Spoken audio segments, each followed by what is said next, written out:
Be strong.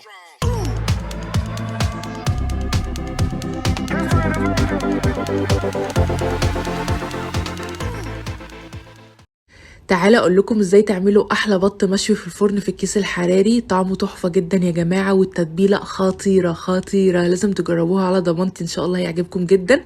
ولو بيعجبكم وصفاتي ما تنسوش تعملوا لي لايك وشير كتير جدا عشان يوصل الفيديو لاكبر عدد ممكن.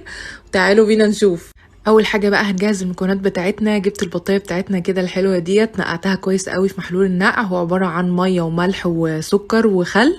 نقعتها لمده ساعتين وبعد كده صفيتها تماما من اي ميه ونشفتها كويس جدا.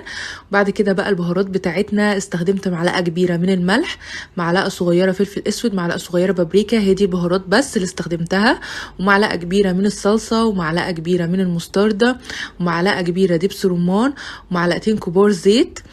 وهنستخدم بصلايه متوسطه وفصين توم. هو ده بقى الدريسنج اللي هندهن بيه البطايه كده ونعملها مساج حلو قوي قوي. هنجيب بقى الكبه بتاعتنا ونبدا كده نقطع فيها البصل بشكل عشوائي زي ما انتم شايفين كده، ونحط صوص الثوم ونحط الصلصه والمستردة والزيت ودبس الرمان والبهارات، كل ده كده مع بعض ويتضرب ضربه كويسه قوي في الكبه. وبعد كده هنجيب بقى البطايه بتاعتنا ونعمل لها احلى مساج كده مع التتبيله الحلوه دي. اهم حاجه يا جماعه تحطوا التتبيله في كل حته في البطايه، ما تسيبوش حته الا ولازم تدخلوا لها تتبيله. ممكن تسيبوها ليله كامله في التلاجة كده مع التتبيله. طبعا لو انتم مستعجلين هو ساعه واحده كده تسيبيها مع التتبيله، وبعد كده هتدخليها الفرن على طول. وبعد كده بقى هجهز الحشوه اللي هحشي بيها البطايه. جبت نص كوبايه من الرز المصري، غسلته كويس جدا وصفيته من اي ميه، وبصلايه متوسطه قطعتها صغير جدا، ومعلقتين زبده كبار. والبهارات بتاعتنا بقى معلقه صغيره من الملح، معلقه صغيره فلفل اسود، معلقه صغيره من القرفه، ورقتين ورق لوري، و3 فصوص من الحبهان. هنبدا بقى نضيف كل المكونات دي كده على بعض، البصل والبهارات. وما تنسوش يا جماعه الكبده والقوانص بتاعه البط قطعتها مكعبات صغيره وضفتها كمان على الخلطه، واضفت الزبده وبدات اقلبهم كده كويس جدا مع بعض لحد ما كل حاجه تجانست. وبعد كده هنجيب بقى البطايه بتاعتنا ونبدا نحشيها زي ما انتم شايفين كده. احشوها زي ما انتم عايزين، لو عايزين تحشوها حتى خضار بدل الرز ده اختياري عادي، يعني الحشوه مش اجباري. بعد كده بقى هنكتفها زي ما انتم شايفين كده، نحط الرجل فوق الرجل كده بالشكل ده، وبس كده اقدر اقول لكم ان كده البطايه بتاعتنا جاهزه ان هي تدخل على الفرن على طول. وبعد كده بقى هنجيب الصينيه بتاعتنا ونجيب الكيس الحراري. انا قطعت كده بطاطس مكعبات وضفت عليهم كده بصلايه متوسطه قطعتها جوليان ومعلقتين من الزبده، وضفت عليهم كمان باقي التتبيله اللي بقيت من البط وقلبتهم كده كويس مع بعض. قلت يعني احط بطاطس كده تحت البطايه تستوي معاهم، وكان طعمها حلو قوي. ممكن تضيفوا اي نوع خضار تاني انتوا بتحبوه. وبعد كده بقى هنحط البطه بتاعتنا كده ونحط باقي التتبيله اللي وقعت كده في الطبق عليها. وبعد كده بقى هنقفل الكيس كويس جدا بالشكل ده.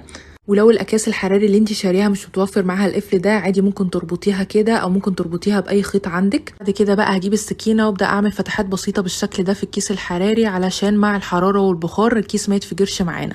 وبعد كده هدخلها على فرن ساخن مسبقا على درجه حراره 180 لمده 2.5 ساعات. لو البطايه بتاعتك اكبر من دي شويه هتسيبيها لمده 3 ساعات. وبعد بقى 2.5 ساعات طلعتها من الفرن وشلت كده كيس الحراري بالراحه قوي.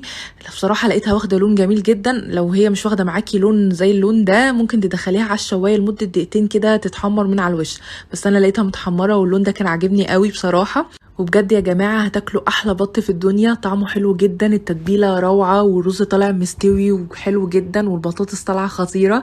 مش قادره اوصف لكم بجد حلو قد ايه. انا متاكده ان هيعجبكم جدا. وبجد يا جماعه البط المشوي احلى 100 مره من البط المسلوق والطريقه التقليديه اللي احنا على طول نحط البط في ميه ونسلقه وخلاص. من الاخر يا جماعه اللي مجربش البط المشوي في الفرن فايته كتير جدا، لازم تجربوه على ضمانتي، ان شاء الله هيعجبكم جدا. ومتنسوش تعملوا لي لايك وشير واشتراك للقناه.